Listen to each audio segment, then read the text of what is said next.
दोस्तों, ब्रह्मांड में पृथ्वी ही एकमात्र ऐसा ग्रह है जहां इंसानों के रहने लायक सही वातावरण, पानी, जमीन, गुरुत्वाकर्षण और इकोसिस्टम है। और यहाँ रहने वाले बुद्धिमान इंसानों ने पूरे सोलर सिस्टम को एक्सप्लोर कर लिया है।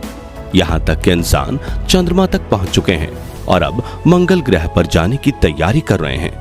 लेकिन क्या आपके दिमाग में भी ये कभी सवाल आया है कि सौर मंडल के अन्य ग्रहों की जमीन कैसे दिखती होगी?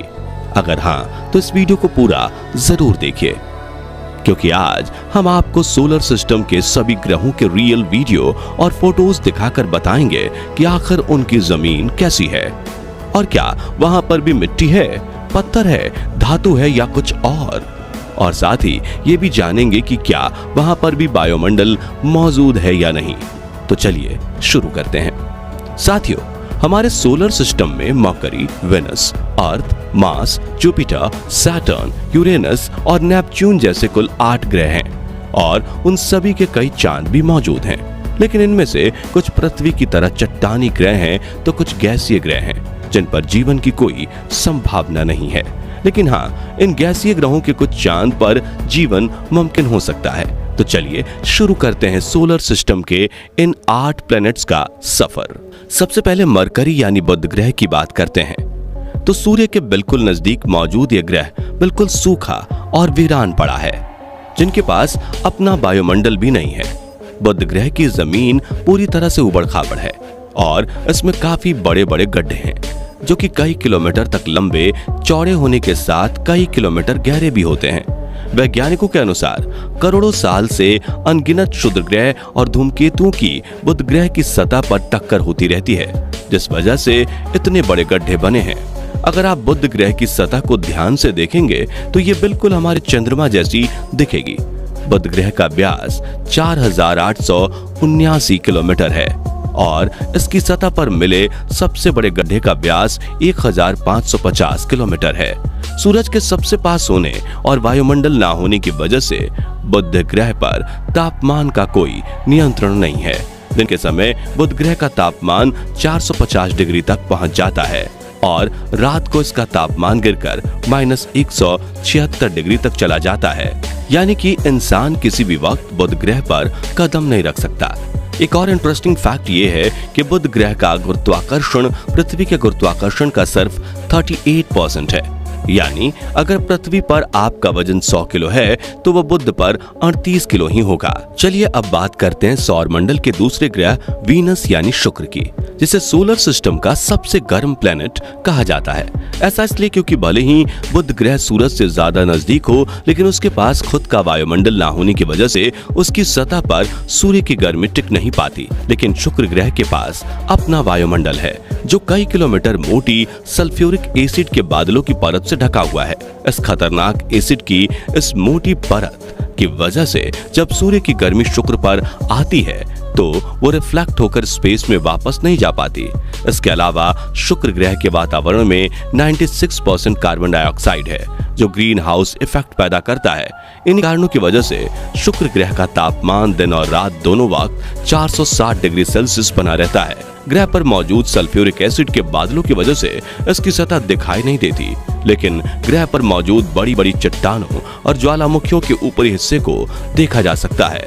अमेरिकी स्पेस एजेंसी नासा के मुताबिक शुक्र पर 20 किलोमीटर से बड़ी 1000 से ज्यादा ज्वालामुखी मौजूद है, जिनमें से कई ज्वालामुखियां सक्रिय हैं। इसी वजह से शुक्र ग्रह की सतह का 60% हिस्सा इन ज्वालामुखियों से निकली लावा और बाकी 40% हिस्सा चट्टानों से बना हुआ है। वेनस प्लेनेट पर एटमॉस्फेरिक प्रेशर पृथ्वी से 92 गुना अधिक है, जिस वजह से यहाँ चलना भी मुश्किल है। और अगर इंसान ने नंगे पैर शुक्र पर कदम रख दिए तो सतह पर मौजूद लावा और गर्म चट्टानों की गर्मी से उसका शरीर कुछ ही पलों में जलकर राख हो जाएगा।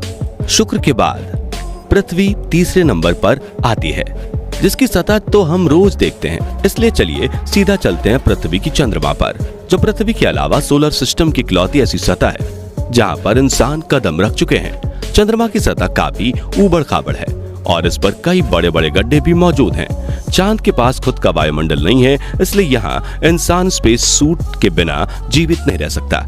चलिए अब सफर को आगे बढ़ाते हैं और चलते हैं मार्स यानी मंगल ग्रह की सैर पर। पृथ्वी के बाद सूर्य से चौथे नंबर पर आने वाली इस प्लेनेट की सतह लाल रंग की है, इसलिए इसे रेड प्लेनेट भी कहा जाता है। दरअसल मंगल ग्रह की जमीन में काफी अधिक मात्रा में आयरन और अन्य धात्विक खनिज पाए जाते हैं और इसी आयरन का ऑक्सीकरण होने की वजह से यहाँ की सतह लाल है। मंगल ग्रह पर ठंडा और पतला वायुमंडल है, जिसकी वजह से सूरज की ज्यादातर गर्मी सतह से टकराकर फिर से अंतरिक्ष में चली जाती है और पानी ज्यादा देर तक लिक्विड फॉर्म में नहीं रह पाता। मंगल ग्रह पर आयरन की धूल से भरी आंधी के बवंडर चलते हैं। तापमान की बात करें तो सूर्य से दूर होने की वजह से मंगल ग्रह का औसत तापमान -55 डिग्री तक रहता है, वहीं इसका अधिकतम तापमान 30 डिग्री और न्यूनतम तापमान 130 डिग्री तक जा सकता है। मंगल ग्रह की सतह पर कई धारियां दिखाई देती हैं, जिन्हें देखकर लगता है कि मानो पहले यहाँ जल का प्रवाह होता हो और उसी से धारियां बनी हो। मंगल ग्रह की इस सतह को देखकर कई वैज्ञानिकों का मानना है कि पहले यहाँ जीवों की बस्ती जरूर रही होगी, जिसका किसी कारणवश विनाश हो चुका होगा। बुध, शुक्र, पृथ्वी और मंगल ग्रह एस्टेरॉयड बेल्ट यानी शुद्ध ग्रह पट्टी के अंदर होने की वजह से इन चारों को इनर प्लेनेट यानी कि आंतरिक ग्रह कहा जाता है। इन चारों ग्रहों की जमीन चट्टानी है। खैर चलिए अब सोलर सिस्टम के एस्टेरॉयड बेल्ट को पार करते हुए आउटर प्लैनेट्स यानी कि बाहरी ग्रहों पर चलते हैं। तो सबसे पहले आता है सौरमंडल का सबसे बड़ा प्लैनेट जुपिटर यानी बृहस्पति ग्रह। दोस्तों इस ग्रह को गुरु ग्रह या गैस जायंट कहा जाता है, यानी कि यहाँ कोई ठोस सतह नहीं है, बल्कि यह ग्रह पूरी तरह से गैस और तरल पदार्थों से बना है। जुपिटर ग्रह का आकार इतना बड़ा है कि इसके अंदर 1300 पृथ्वी समा सकती है। इसका वायुमंडल 1/4 हीलियम द्रव्य के साथ मुख्य रूप से हाइड्रोजन से बना हुआ है, जो हजारों किलोमीटर की गहराई तक फैला हुआ है, जो नजदीक से देखने पर तूफानी बादलों के रूप में दिखाई देता है।